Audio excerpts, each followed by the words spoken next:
जे राज्य मागे आहे त्याला पुढे आहे म्हणणं हा महाराष्ट्र द्रोह नाही का, असं प्रत्युत्तर देवेंद्र फडणवीस यांनी विजय वडेट्टीवारांना दिलंय। राज्यातल्या कंपन्या गुजरातला गेल्या, सर्व गुजरातकडे गहाण ठेवून खुर्ची वाचवण्याचं काम राज्य सरकार करते असा आरोप वडेट्टीवारांनी केला। त्याला फडणवीसांनी उत्तर दिलंय। वडेट्टीवारांना गुजरातचं गुणगान गाण्यामध्ये रस आहे, त्यांनी महाराष्ट्र पुढे गेला हे मान्य करायला हवं असा टोला फडणवीसांनी लगावलाय।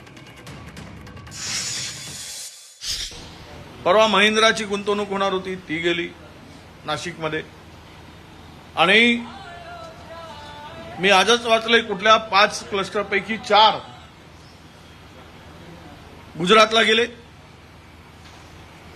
सर्व गुजरातला गहाण ठेवण्याचं काम आणि पैसे कमवण्याच्या हव्यासापोटी, खुर्ची टिकवण्याच्या हव्यासापोटी महाराष्ट्राच्या अस्मितेशी खेळण्याचं काम हे सरकार करत आहे।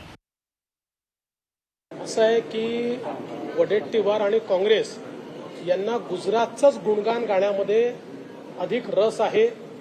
खरं म्हणजे मला तर आश्चर्य वाटतं की आपलं राज्य पहिल्या नंबरवर आल्यानंतर जे राज्य आपल्या कितीतरी मागे आहे ते राज्य पुढे असं म्हणणं हा महाराष्ट्रद्रोह नाही आहे, महाराष्ट्रद्रोही स्टेटमेंट नाही आहे। त्याच्यामुळे त्यांनी तर ठीक आहे, सरकार कोणाचंही असो, आपलं राज्य पुढे गेलं आहे याचा आनंद त्यांनी मान्य केला पाहिजे।